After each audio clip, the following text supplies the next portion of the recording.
Os comandantes do Exército, da Marinha e da Aeronáutica já foram avisados. O governo Lula não tem a intenção de mexer na aposentadoria dos militares. Assunto para o repórter André Anélio. André, essa possibilidade já tinha sido levantada? Lula já confirmou ou não? Boa noite, bem-vindo, bom trabalho.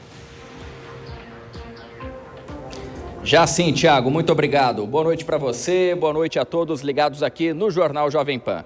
O ministro da Defesa, José Múcio Monteiro, garantiu que transmitiu aos comandantes das Forças Armadas o recado dado pelo presidente da República na última quinta-feira, no dia de ontem. Naquela ocasião, o chefe do Executivo afirmou que nem passa pela cabeça dele a possibilidade de interferir no atual regime de aposentadoria dos militares. Essa possibilidade chegou, sim, a ser levantada, inclusive com a criação de uma comissão de diagnóstico sobre os gastos do governo com os militares da reserva.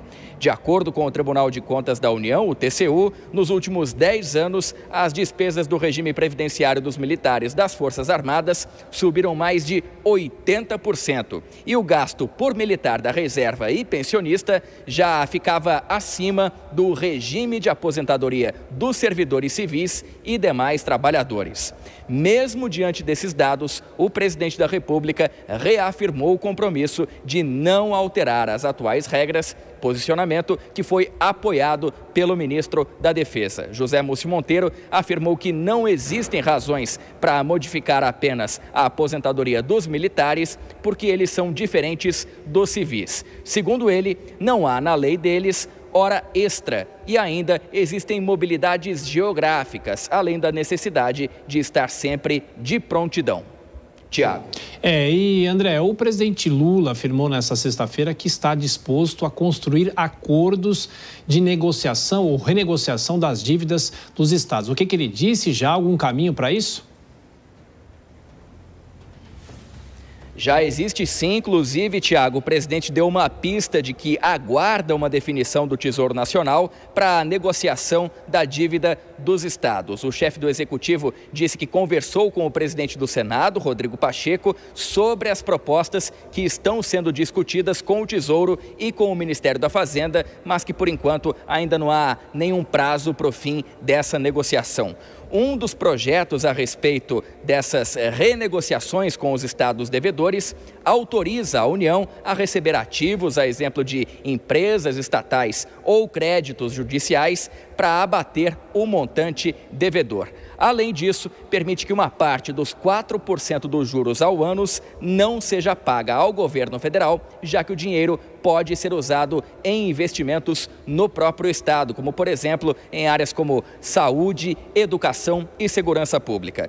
O presidente da República afirmou que o governo pretende fechar acordo de negociação das dívidas dos 4 estados mais ricos do país, que também são os maiores devedores: São Paulo, Rio de Janeiro, Minas Gerais e Rio Grande do Sul.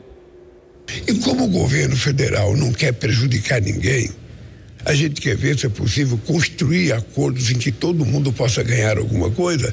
Nós estamos com disposição, com muita disposição, de negociar a dívida dos estados. São os 4 estados mais ricos do Brasil que mais devem: Minas Gerais, São Paulo, Rio de Janeiro e Rio Grande do Sul. São os estados que mais devem. E nós vamos tentar negociar. Essas declarações foram dadas durante a passagem por Minas Gerais nessa quarta-feira, oportunidade em que o presidente da República concedeu entrevista à rádio do jornal O Tempo. Eu falei quarta-feira, mas na verdade é nessa sexta-feira, o presidente Lula fazendo essa visita então a Minas Gerais. Nessa ocasião, o chefe do Executivo também fez referência ao endividamento do Estado. Endividamento esse que chega a 170 bilhões de reais e que, segundo ele, prejudicou o ex-governador Fernando Pimentel em relação ao atual governador Romeu Zema. Sabe, dívida de Minas Gerais, sabe, que levou o Pimentel a ser um governante que teve um fracasso muito grande em Minas Gerais, porque ele teve que pagar uma dívida, e quando ele ganhou o processo na justiça, já no final do mandato, o Zema é que tirou proveito disso. Porque o Pimentel passou 4 anos sem pagar funcionário público, sem pagar prefeitura, sem pagar fornecedores, porque tinha que pagar a dívida federal. Como a ministra Rosa Weber deu uma liminar para que o Pimentel parasse de pagar. Já no final do mandato, o Pimentel não usufruiu disso. Quem usufruiu foi o Zema, que faz 6 anos que não paga dívida, sabe? A nação. Dizem, eu não conheço, não dizem que chega a 170 bilhões de reais. E nessa mesma oportunidade, nessa mesma entrevista, o presidente da República também relembrou as tragédias ambientais ocorridas em Minas Gerais com a participação da mineradora Vale.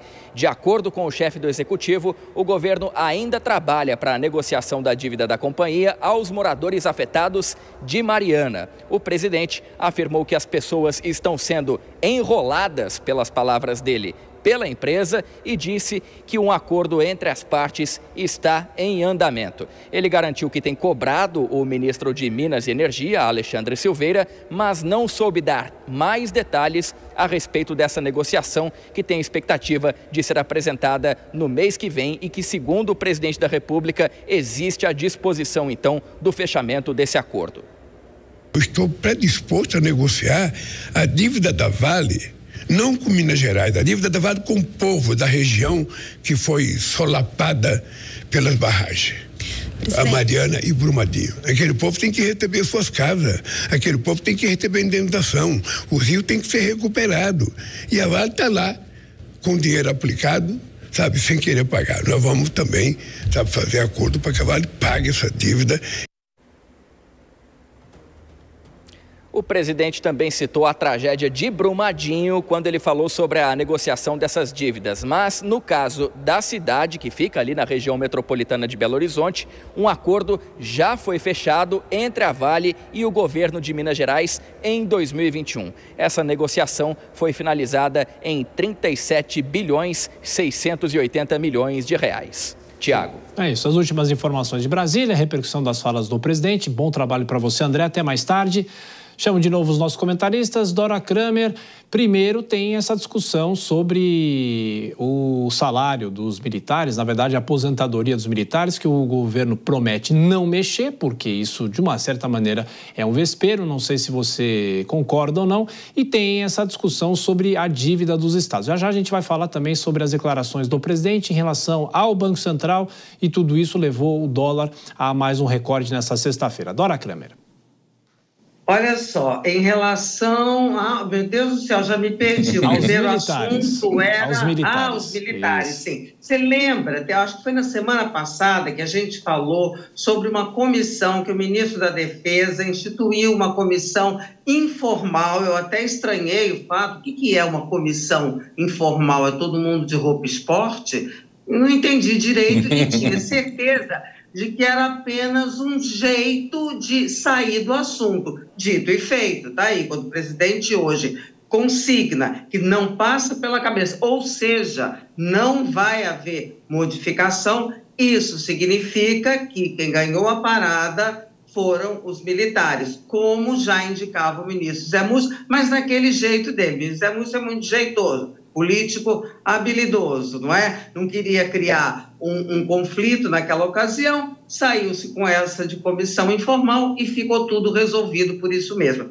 Quanto à dívida dos estados, repara que esses quatro estados, Minas, Rio, Rio Grande do Sul e São Paulo, são governados por governadores de partidos de oposição, não são da base do governo. E aí, então, nós temos a configuração de uma situação administrativamente civilizada. Não obstante essa estocada que o presidente Lula já quis dar no Romeu Zema, tá certo? Falando que o Pimentel não conseguiu sair-se bem, mas e aí o Zema aproveitou-se disso, mas enfim, do ponto de vista da negociação, em que emerge aí um negociador na figura do Rodrigo Pacheco, e não vamos esquecer, tem sido praticamente lançado pelo governo, pelo presidente Lula, ao governo de Minas. Então, ele faz essa ponte política para o encaminhamento de uma questão que não me parece, dada a complexidade da história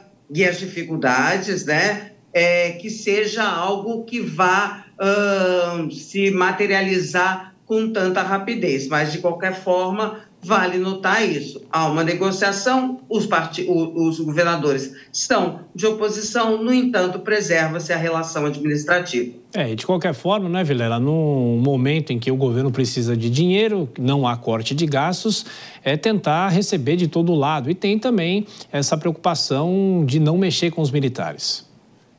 Exatamente. O governo ele tem que ter um olhar atento, especialmente no que se relaciona à renegociação das dívidas, porque também é algo que se impõe, especialmente no caso do Rio Grande do Sul, por exemplo, nesse contexto de crise que o Estado vive, é algo que se faz totalmente necessário e até para os demais estados é algo que realmente tem afogado os estados numa condição de pagamento que, de fato, faz com que a dívida se torne leonina. É nesse sentido que vem o governo federal, ele vem com essa preocupação e tem realmente o senador Pacheco, presidente do Senado, que de fato tem feito um trabalho muito jeitoso nessa questão e, como a Dora colocou bem, ele vai até se cacifando para outros voos. O próprio presidente Lula já apadrinhou aí uma eventual candidatura ao governo do estado.